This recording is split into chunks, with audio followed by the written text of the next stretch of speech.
আলীকদম থেকে 17 কিলোমিটার গভীরে। কি আছে এর মধ্যে? কাদা, পানির প্রেসার আর চ্যালেঞ্জিং সব রাস্তা। যাযাবরের মতো মুসাফিরের এক কাহিনী। আজকের চ্যালেঞ্জ, আলীকদমের গহীন জঙ্গল থেকে বের হয়ে জনবসতিতে ফেরত আসা। আলীকদম আদুপাড়া বাজার থেকে 17 কিলোমিটার গহীনে গেলে দেখা মিলবে গরিবের ডাবল ফলস দামতুয়া।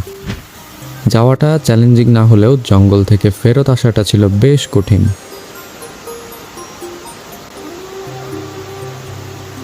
বারবার পথ ভুলে যাওয়া, ক্লান্তি আর পা যেন চলেই না। তাই সবাই এখানে আসার সময় অবশ্যই চিন্তা ভাবনা করে আসবেন, কারণ এখানে আসতে ট্রেকিং করতে হয় 5 ঘন্টা আর যেতে 5 ঘন্টা, মোট 9 থেকে 10 ঘন্টা। আর মাঝপথে যদি রাস্তা ভুলে যান তাহলে আর কি। তাই অবশ্যই সাজেশন থাকবে গাইড নিয়ে যাওয়ার।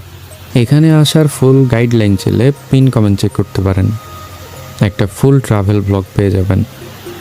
জার্নিতে ছিল আমার বন্ধু আবদুল্লাহ। অনেক চড়াই উতরাই পেরিয়ে হেঁটে যাচ্ছিলাম, এক একটি পাড়া পার করে হাঁটছিলাম। ও হ্যাঁ, বলে রাখি, এখানে আসতে আমাদের পার করতে হয়েছিল টোটাল 9টা পিক, অর্থাৎ 9টা পাহাড়ের চূড়া। অতিরিক্ত খাড়া থাকে এই চূড়াগুলোতে, তাই আসার সময় অবশ্যই ট্রেকিং জুতা পরে আসবেন। প্রকৃতির সৌন্দর্যের প্রেমে যে কেউ পড়বেন এখানে আসলে। হাঁটতে হাঁটতে দেখা মিলবে এত সুন্দর জুম। সন্ধ্যা হয়ে যাচ্ছিল বলে ভালো ফুটেজ পাইনি, তবে আপনারা চেষ্টা করবেন সকাল সকাল এখানে যাওয়ার। প্রায় 5 ঘন্টা জার্নির পর আবদুল্লার অবস্থা ওর নিজের অভিজ্ঞতা থেকেই শোনেন। আমার ফিলিংস বলার মতো না। তুমি কি কাউকে সাজেস্ট করো যে এখানে কেউ আসুক?